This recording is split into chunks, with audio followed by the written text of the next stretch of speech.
अच्छा बच्चों, अब हम करते हैं आर्टिकल। आर्टिकल जो है इंग्लिश में, आर्टिकल शब्द आपने कई जगह सुना होगा। आर्टिकल का मतलब धारा भी होती है, धाराएं जो लगते हैं, लेख होता आर्टिकल। आर्टिकल का मतलब एक सामग्री भी होती है। यहाँ इंग्लिश में, इंग्लिश की ग्रामर में आर्टिकल जो है एक टॉपिक है जिसके अंदर तीन ये जो है इनको हम वर्ड बोल सकते हैं। ए एन डी का प्रयोग होता है। तो आर्टिकल इंग्लिश में तीन होते हैं, ए एन डी। इसका प्रयोग फर्स्ट, सेकंड, थर्ड क्लास से लेकर के आगे बड़ी क्लासों तक ये सेंटेंस आते हैं। हर जगह इनका यूज हम करते हैं कि कहाँ ए आएगा, कहाँ एन आएगा, कहाँ डी आएगा। तो यहां देखें, article a is used. A is used, used का मतलब तो प्रयोग होता है। ए कहां प्रयोग होता है, एन कहां प्रयोग होता है और डी कहां प्रयोग होता है, ये आपने समझना है। ए इज यूज्ड बिफोर। बिफोर होता है पहले। बिफोर क्या होता है, पहले। Singular noun, singular noun, singular जो होते हैं ना, जैसे सिंगुलर प्लूरल आपने किए हैं, एक वचन, यानी कोई एक वस्तु, एक संज्ञा शब्द दिया गया है, उससे पहले बिगिनिंग, शुरू होता हो विद कंसोनेंट। कंसोनेंट मीन व्यंजन, कंसोनेंट मीन व्यंजन। व्यंजन। जो लेटर्स होते हैं, हिंदी में वर्ण बोलते हैं, अक्षर बोलते हैं, उनको स्वर और व्यंजन में दो भागों में बांटा जाता है। इंग्लिश में जो लेटर्स हैं ए टू जेड जो लेटर्स हैं, उनको किस में बांटा, वो भी इसी तरह से वावल और कॉन्सोनेंट में उनको डिवाइड किया गया, बांटा गया है। उनके अंदर कुछ लेटर्स वावल हैं, जैसे इंग्लिश में ए, ई, आई, ओ और you. A, E, I, O, you, ये 5 वॉवल हैं, स्वर हैं, और बाकी जो 21 बच गए लेटर्स, वे जो है कंसोनेंट है, व्यंजन है। तो इसमें क्या कहा गया है कि ए कहां प्रयोग होगा, ए वहां प्रयोग होगा जहां बिफोर पहले प्रयोग होगा। सिंगुलर नाउन, सिंगुलर नाउन से पहले एक जो नाउन है, संज्ञा शब्द है, वह एक का बोध करवाता हो, अनेक का नहीं करवाता हो। जैसे हमने बुआए लिख दिया या किसी का नाम लिख दिया, तो उसका एक का बोध हो, ना कि बहुवचन का बोध हो। यहां इस बात का ध्यान रखना है।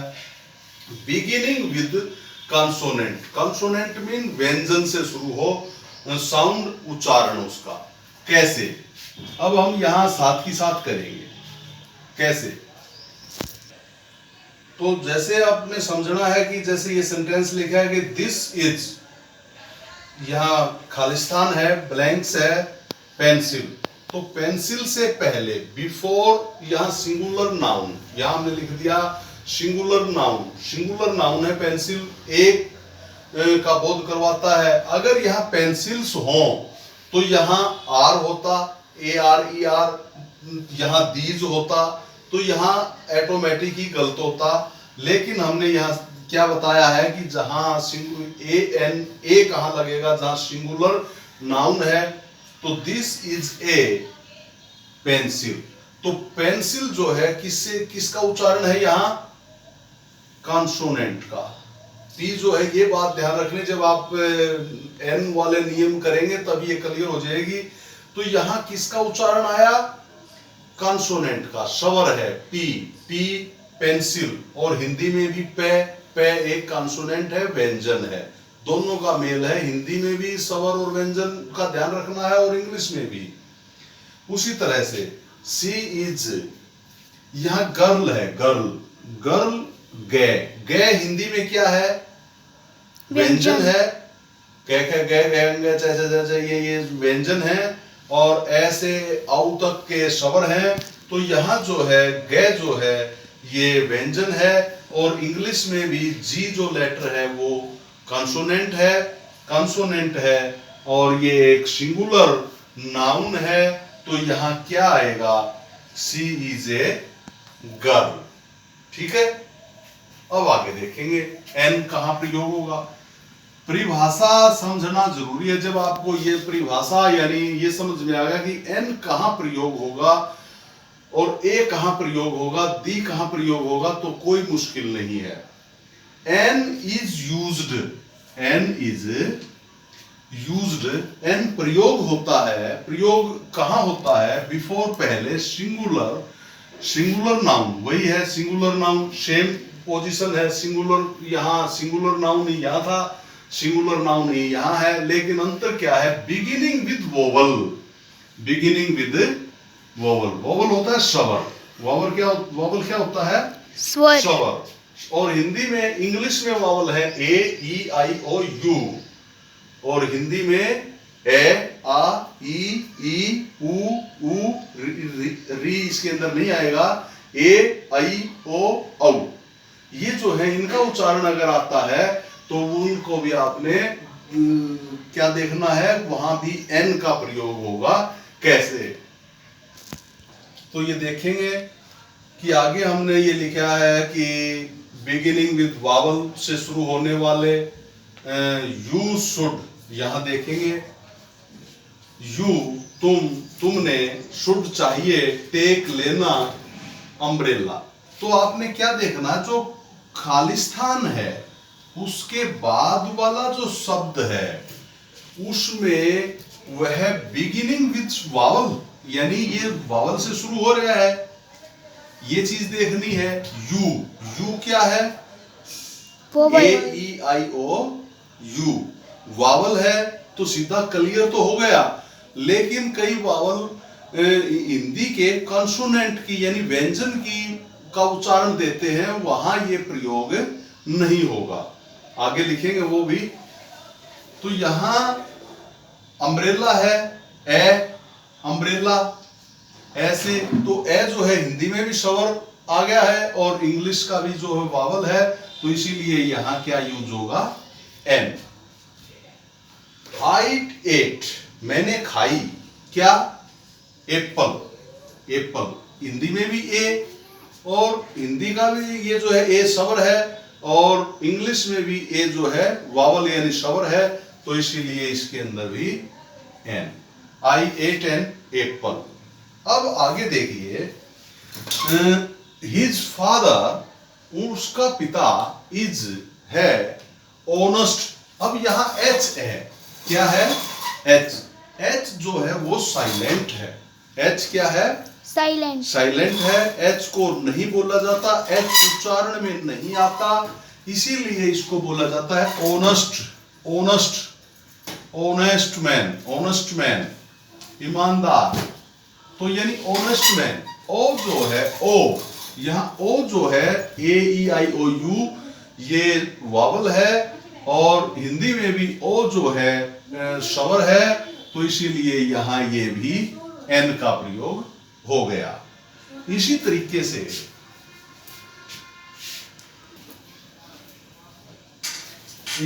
से यहां देखेंगे आप, जैसे ये सेंटेंस है, Italy is, Khalistan European country. यहां खालिस्तान के बाद, ब्लैंक्स के बाद क्या है? ई। ई जो है एक वावल है, ए, ई, आई, ओ, यू, लेकिन हिंदी का जो स्वर में, जैसे हिंदी में हम इसका उच्चारण करते हैं तो क्या बोलेंगे? यूरोपियन, ये आता है, ये जो है एक व्यंजन है, व्यंजन है, तो यहां एन नहीं आएगा, तो यहां क्या आएगा? Italy is a European country. Yes. अब आगे हम दी का प्रयोग करेंगे। दी का प्रयोग कहाँ होगा? इसको दी को दे भी बोल देते हैं, दा भी बोल देते हैं, लेकिन हमने इसका प्रयोग देखना है, ये कहाँ प्रयोग किया जाएगा, कहाँ यूज होगा। The is used before the names, नाम, किसके नाम? वैसे तो बहुत से हैं दी के लिए, लेकिन हमने कुछ इंपॉर्टेंट लिखे हैं और प्राइमरी क्लासों के लिए जो वर्ड लिखे हैं जिसमें बच्चों को समझना आसान भी है। नेम्स ऑफ रिवर्स मीन नदियां। ये बच्चों साथ के साथ देख सकते हैं, नदियों के नाम, नेम्स ऑफ रिवर्स, नदियों के नाम। ओशियंस मीन महासागर या सागरों के नाम, सागर या महासागरों के नाम।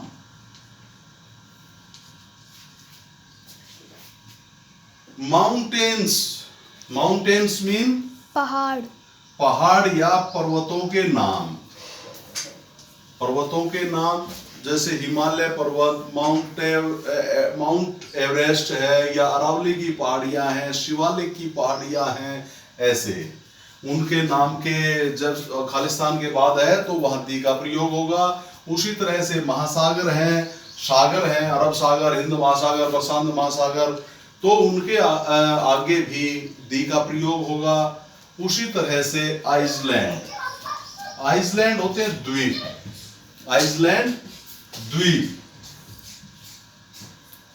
जो द्वीप हैं, उसी तरह से जैसे चाहे महाद्वीप हम मान सकते हैं, द्वीप मान सकते हैं, अंडमान निकोबार है, लक्षद्वीप है, ग्रीनलैंड सबसे बड़ा द्वीप है विश्व का, और क्या नाम है, हमारे साथ जो है महाद्वीप हैं, Asia, Europe, America, Australia, Antarctica, तो इनके नाम अगर हैं तो वहां भी दी का प्रयोग किया जाता है। इसके बाद आता है न्यूज़पेपर मीन अखबार। न्यूज़पेपर क्या होता है? अखबार का कोई भी नाम है, पंजाब केसरी, दैनिक भास्कर, दैनिक जागरण, जनसत्ता, कोई भी अखबार का नाम है तो वहां भी दी का प्रयोग होगा। उसके आगे होली बुक्स क्या होती है? पवित्र पुस्तकें। होली मीन पवित्र और बुक्स मीन पुस्तकें। पवित्र पुस्तकें जैसे रामायण, महाभारत, गीता, ये यजुर्वेद, सामवेद, अथर्ववेद, जितने भी ग्रंथ वगैरह हैं, तो कहने का मतलब जो होली बुक्स हैं उनमें सभी में जो है उसके आगे दी का प्रयोग होगा। अब आगे आता है हिस्टोरिकल बिल्डिंग्स। हिस्टोरिकल ऐतिहासिक,